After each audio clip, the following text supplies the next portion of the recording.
Senador, o governo Lula, apesar de toda a filosofia de gastos do presidente, que muitas vezes gera reação do mercado, vem culpando o Congresso Nacional pelo descontrole das contas públicas, diante de aprovação de medidas como a prorrogação do PERSE, aquele programa emergencial para o setor de eventos, da desoneração da folha. Qual é a sua visão sobre esse embate e a sua expectativa sobre as medidas de aumento de arrecadação nesse semestre?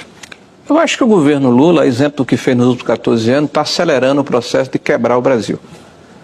O que eles fizeram em 14 anos, eles aperfeiçoaram e estão fazendo num tempo muito menor.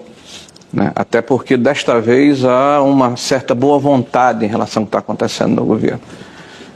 Vejam que o déficit desse ano foi de 230 bilhões de reais, contra uma expectativa de pouco menos de 100 bi, 1% do PIB, deu 12,1%. Então, toda a economia que foi feita em 4 anos de governo do presidente Bolsonaro, que mesmo com pandemia, mesmo com guerra da Ucrânia, mesmo com Brumadinho, mesmo com uma crise energética que foi a maior de 92 anos de crise de seca, nós tivemos uma diminuição da dívida pública de mais de 2% e um superávit de mais de 54 bilhões de reais.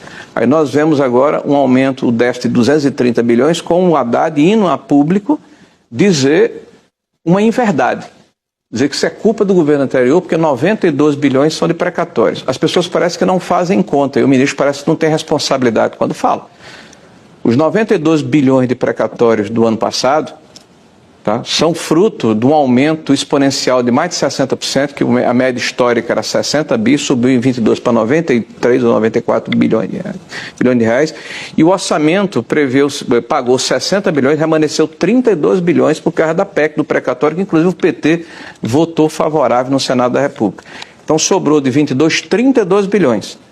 O governo federal atual fez uma petição ao Supremo Tribunal Federal e conseguiu a anuência para pagar fora do parâmetro fiscal 92 bilhões. Pagou 32 de 2022, 32 de 23 do governo do PT e mais 30 de 24 do governo do PT. Não, então, mas esse foi o escalonamento feito na PEC. Pagou. O que o Haddad está dizendo, Vera, e vamos ser claros aqui, porque a população está nos ouvindo, que o Haddad está dizendo que 92 bilhões é em função do governo passado, são 32 bilhões. Ele está dizendo que esses 92 bilhões foram jogados para frente pela PEC. Ele não explicou isso não, Vera. Ele afirmou o seguinte, textualmente, abre aspas, nós estamos pagando 92 bilhões aqui do governo passado.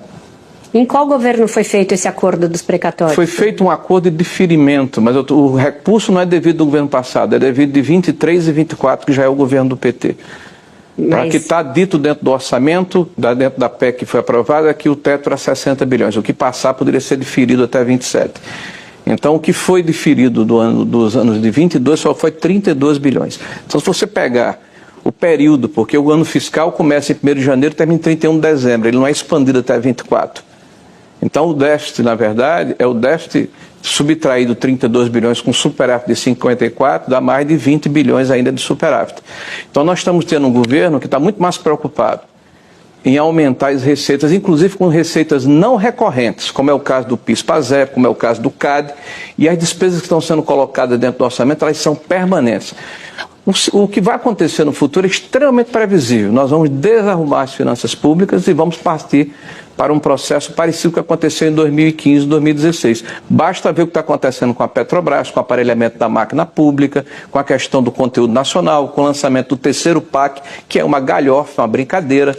Como é que o presidente Lula tem a coragem de lançar um PAC rememorando uma política que gerou desperdício de recurso público e corrupção, teve baixa eficácia e baixa eficiência, gerou um cemitério de obras inacabadas. E todo mundo está achando graça e achando bonito. Mas o déficit do ano passado estava dentro do que a PEC da transição aprovou, ou seja, uma PEC aprovada antes mesmo dele tomar posse. O Congresso tem uma certa responsabilidade também? O Congresso aderiu à tese do presidente Lula. Ou não foi Fernando Haddad que propôs a PEC da transição, que aumentou em mais de 200 bilhões as despesas sem a contrapartida de receita. É isso que eu estou dizendo. O Congresso não tem sua responsabilidade? Bem, primeiro, é evidente que aqui eu não estou defendendo o Congresso, estou falando como líder da oposição e eu não estava no Congresso naquela época. Eu estou lhe falando que como líder da oposição e como alguém que está observando a economia, nós estamos vendo a repetição do que aconteceu e o que levou em 2015 a maior catástrofe econômica da história brasileira desde 1948. Mas, com a supressão de 3 milhões de empregos, com mais de 300 mil empresas fechadas, e eles estão com o mesmo ritmo, com os mesmos personagens,